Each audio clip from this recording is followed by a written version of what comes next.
Did you know that the Apache people, known for their determination and combat strategy expertise, were able to defeat much larger forces in battle? In this video, we explore 5 historical events that show how the Apaches transformed their understanding of the land and their tactics into powerful tools of resistance. From the siege of Apache Pass to the Cena Massacre, each event reveals not only the skill of leaders such as Cochise, Mangas Coloradas, and Geronimo, but also the relentless fight of a people determined to preserve their land and culture. Let's dive into these historical clashes and understand how the Apaches surprised their enemies at decisive moments. The Siege of Apache Pass, 1862. The Siege of Apache Pass was one of the most notable confrontations between the Apaches and the United States Army, occurring at the height of tensions in the American Southwest. Located in what is now Arizona, Apache Pass was a strategic passage connecting New Mexico to California, essential for military and transportation routes during the American Civil War. That year, a Union contingent under the command of General James H. Carleton was sent to the region to consolidate control and ensure military routes remained secure against potential Native American attacks. However, the Apaches, led by Cochise and Mangas Coloradas, were determined to protect their lands from military occupation. As they approached the pass, Union soldiers found what appeared to be an innocuous landscape. However, the Apaches, already aware of their movements, set up an ambush using the pass as a natural trap. Positioned on the surrounding hills, they had the advantage of height and complete control of the battlefield. When the soldiers began crossing the narrow terrain, the Apaches launched their attack, using rifles acquired in previous battles and arrows fired from strategic positions. The battle was intense. The Union troops, exposed in the open terrain, struggled to advance while being attacked from multiple directions. The Apaches demonstrated their guerrilla warfare skills, leveraging their knowledge of the land and applying tactics that disoriented the enemy.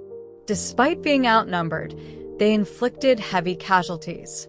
The tide of the battle turned in favor of the Union troops only when they introduced artillery howitzers, weapons not commonly found in the region at the time. With these cannons, the troops bombarded the Apache positions on the high ground, forcing them to retreat. Even so, the Apaches displayed the resilience and tactical mastery that made them one of the most formidable indigenous forces in American history. Although the Army managed to cross the pass, the battle highlighted the Apaches' ability to use the land to their advantage and demonstrated their determination to resist military invasion. The Draon Canyon Ambush, 1872. Draon Canyon, with its rocky formations and winding passages, became the site of one of the most well-executed ambushes in Apache history. Led by Geronimo, this ambush exemplified the intelligent use of terrain to overcome numerically superior foes.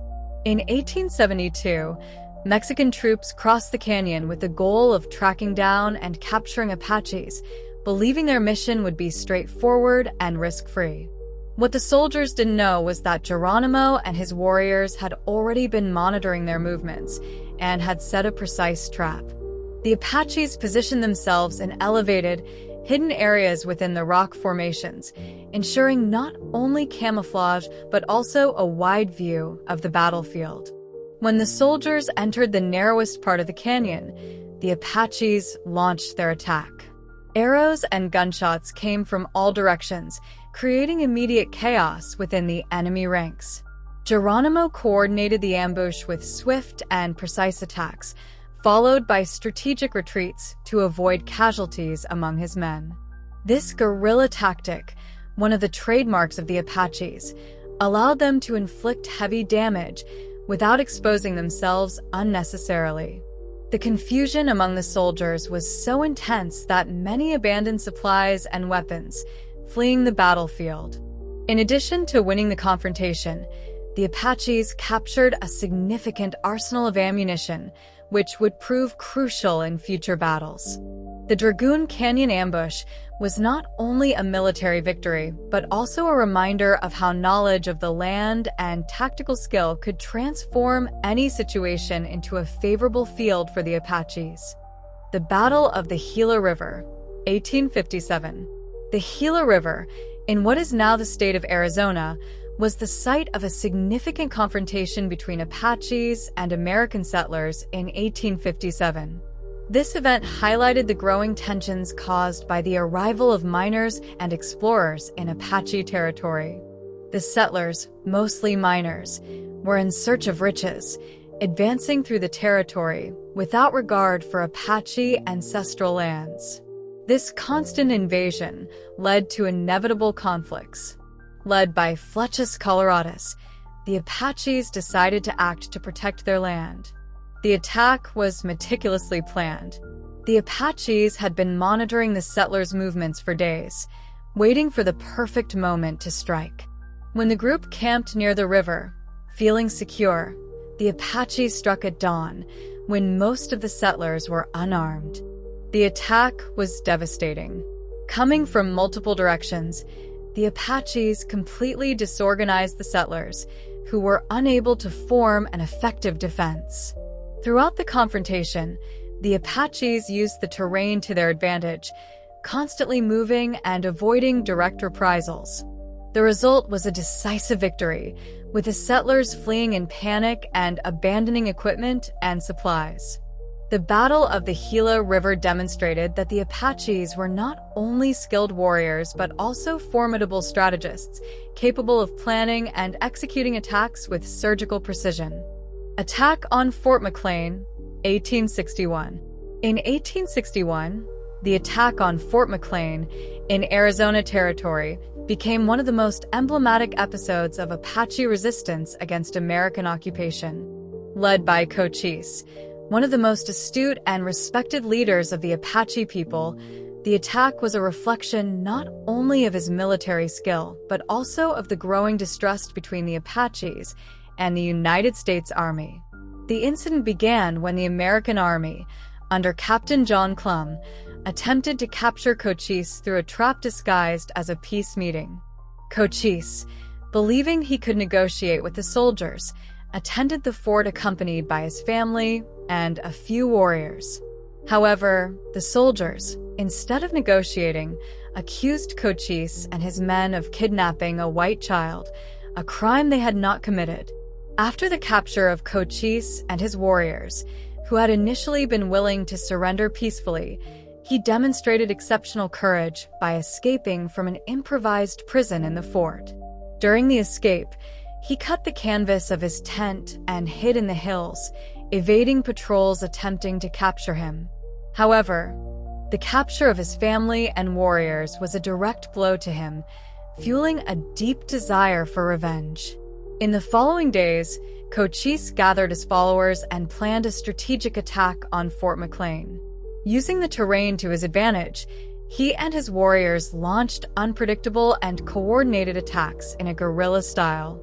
The attack consisted of rapid and precise strikes, always followed by retreats to avoid casualties among his men. Speed and surprise were key to the success of the attack, which resulted in the capture of weapons, ammunition, and supplies from the American soldiers. In addition to being a tactical victory, the attack on Fort Mclan served as a powerful symbol of resistance. For Cochise and his people, the victory was not only about revenge, but also a clear message: the Apaches would not submit without a fight. This attack led to a significant escalation in hostilities between the Apaches and the United States Army, marking the beginning of the Apache Wars. The Cena Massacre, 1854. The Cena Massacre, which took place on March 30th, 1854, was one of the most significant confrontations between the Apaches and the United States Army. The event, which occurred near the present-day Moreno Valley in New Mexico, was a clear example of the Apache's strategic prowess in ambushes and guerrilla tactics, even when facing much better-equipped forces. The American patrol, consisting of around 60 soldiers under Lieutenant John W. Davidson, was sent with the mission of tracking and capturing a group of Apaches who had attacked settlers in the area. Confident in their numerical superiority and modern weaponry, the patrol advanced through Apache territory without taking proper precautions. The Apaches, led by Flechas Coloradas, were aware of the military presence and had already planned an ambush.